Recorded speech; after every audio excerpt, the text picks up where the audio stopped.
It is a Confession Tuesday. Local life coach Rebecca Silence in studio. Good morning. Good morning. You are all over the place. I bumped into you yesterday. You've been like out in like Seattle, and I was in Oregon. Oh, you've been out in Seattle.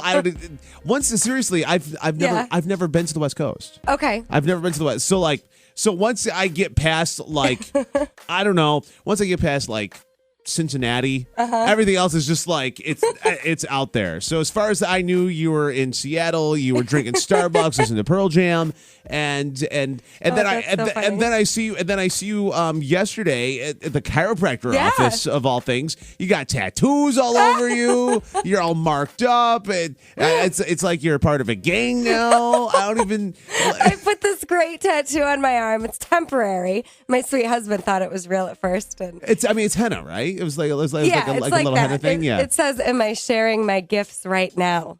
on my arm. It's a great little reminder. It'll come off in a few weeks. And it says what again? Am I sharing my gifts right now? Just remind me, my best self in this moment. Okay. Maybe not. It's great. No. They see if I were to get that tattooed somewhere, it would mean something completely different. It would be something completely different. It would be a completely different area. Oh, that is hilarious. And yeah. All right. Let's reel this in. It is a Confession Tuesday. Local life coach Rebecca Silence, inspiredresultscoach.com.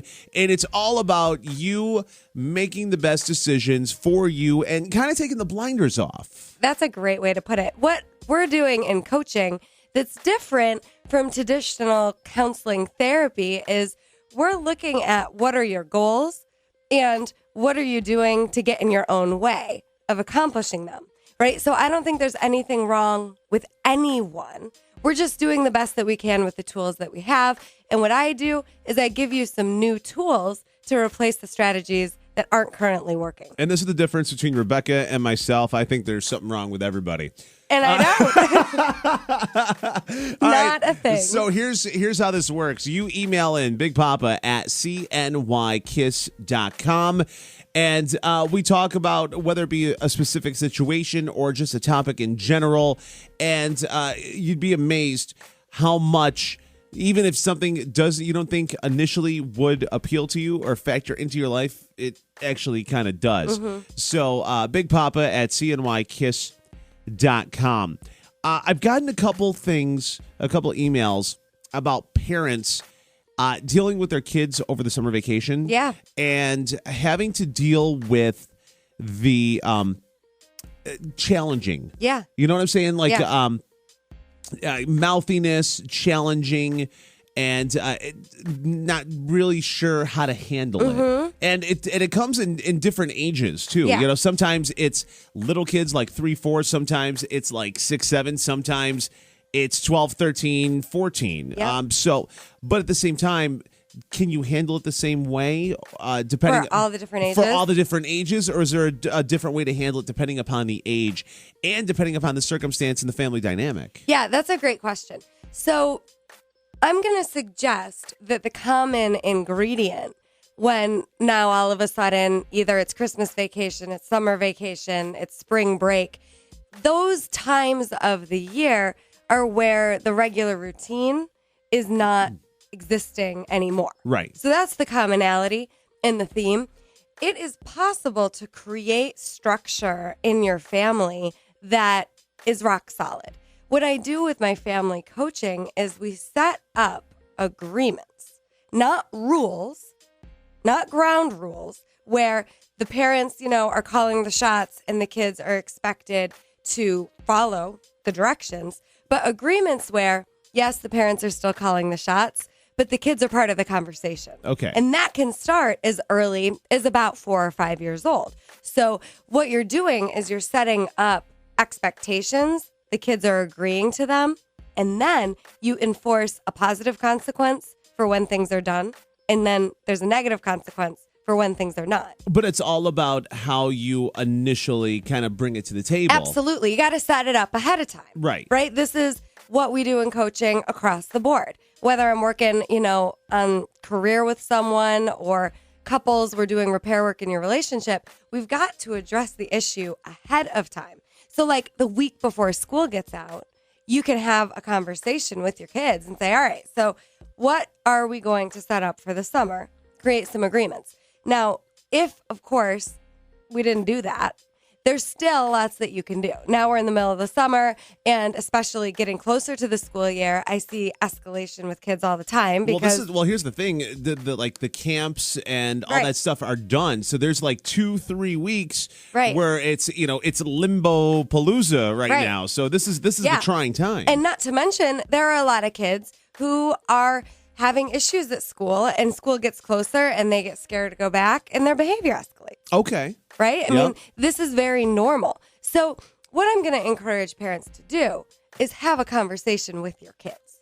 Just sit down. And one great way to do this is just to say, all right, what do you think's working? And what do you think is not working in our family? And then be open to hear what they have to say. They might think some things are working that you think aren't, but it works well for them. Like, for example, if you have older kids, you're not putting them to bed, they put themselves to bed, maybe you feel bad about that. And that's something that's working because they have independence. They get to have whatever time they want at night to read or watch TV or whatever. So you never know what is actually working with your kid and what isn't unless you ask them. So my suggestion is to have a conversation, to really start looking at, all right, what are you needing from your kids that you're not getting? And find out what they're needing from you that they're not getting. And make a compromise. Find something that works for everybody. Yeah, and I hate the word compromise. I call it agreement, right? Because if I'm compromising, Remember the time she jumped on me for saying the word compromise? Well, that just happened. my husband is so funny because he's like, she doesn't compromise at all. She really doesn't. She makes agreements, but she doesn't compromise. And I won't. And here's why. Because if I'm compromising, it means that part of me is resentful. Okay. That part of me is settling for less than what I actually want. And it's like a lose. It's a lose-lose if even one person in the relationship is losing, right? There's no win there. So I talk about, negotiate as long as it takes to get to an agreement. I want you to be my agent. Okay? Yeah, and seriously. I don't compromise. And professionally, this is big. I have clients doubling their income just learning this skill set because it is so important to be willing to focus on what you want and commit to it so that you're not caving. You're not caving. And you can negotiate, you can change things around. But at the end of the day, if we're not feeling good about it, it's going to come back and hurt the relationship later. So this is huge with your kids.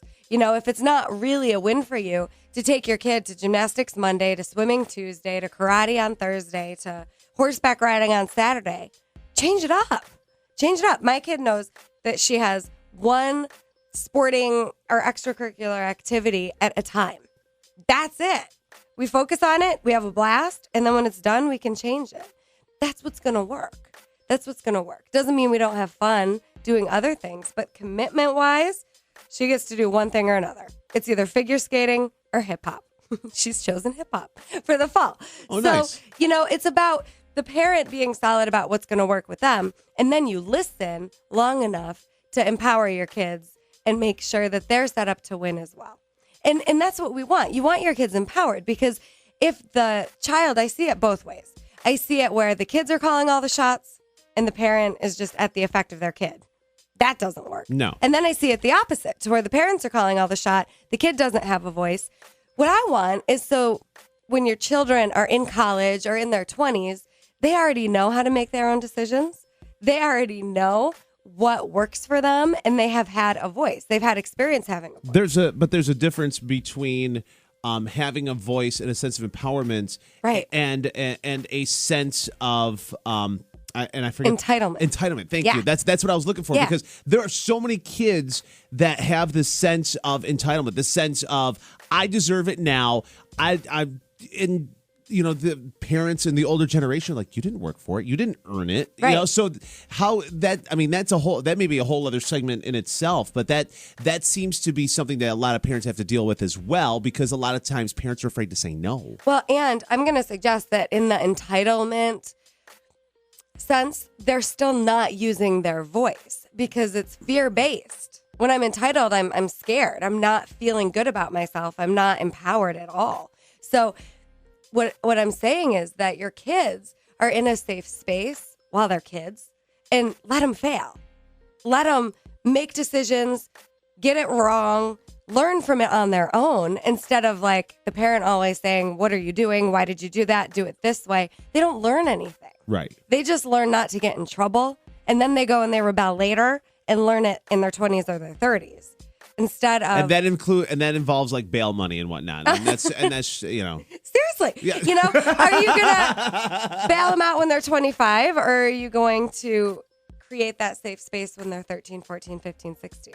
So the homework is to set up before Friday a conversation with your kids. Ask them, what do you think is working? What do you think isn't working? And then share your experience as well with your kids. That's such amazing leadership from the parent, to be vulnerable enough and to say, you know what? I want things to be better. That's awesome. It doesn't have to be rock bottom. Our life is falling apart before you make changes. You can make changes anytime you want to. Local life coach Rebecca Silence, inspiredresultscoach.com. And email bigpapacynykiss.com. It is a Confession Tuesday.